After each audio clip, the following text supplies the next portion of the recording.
Some may wonder why I don't score libraries I review. Scoring a library is more of a novel element than a practical or informative one. Anyone can glance at a library or use it for a day and then tack a score to it based on how it sounded or performed for them during that day. Using numbers to set a library's worth in stone isn't congruent to the reality or practicality of a library. There are some moments where you'll play a library for fun and have a blast, 10 out of 10. Then there are moments where that library just isn't what you need, or you might start to second guess it, 5 out of 10. Then you'll chuck it in a song and it's perfect, 10 out of 10.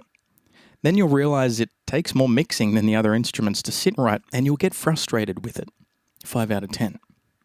Scores are novel. Information is useful.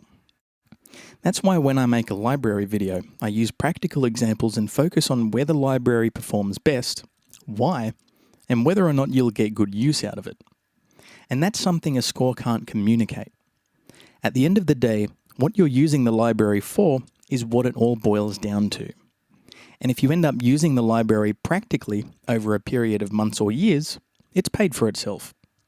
Only time and composition can determine the library's true worth.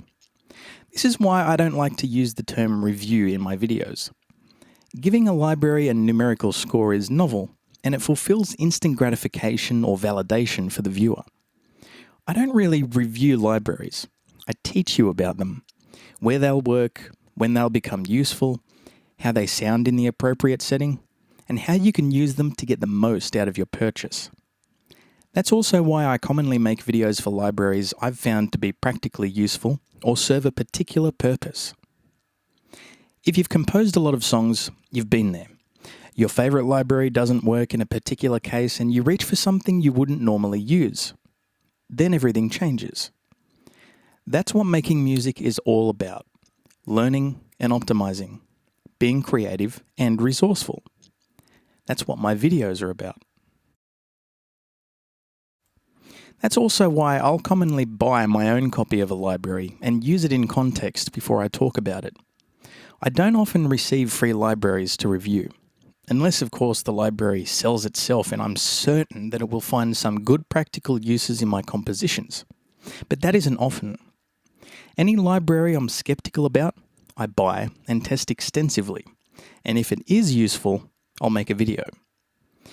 It's too easy to give a positive review about a library you were given for free and feel obligated to say something good about. That's where a lot of reviews fall apart.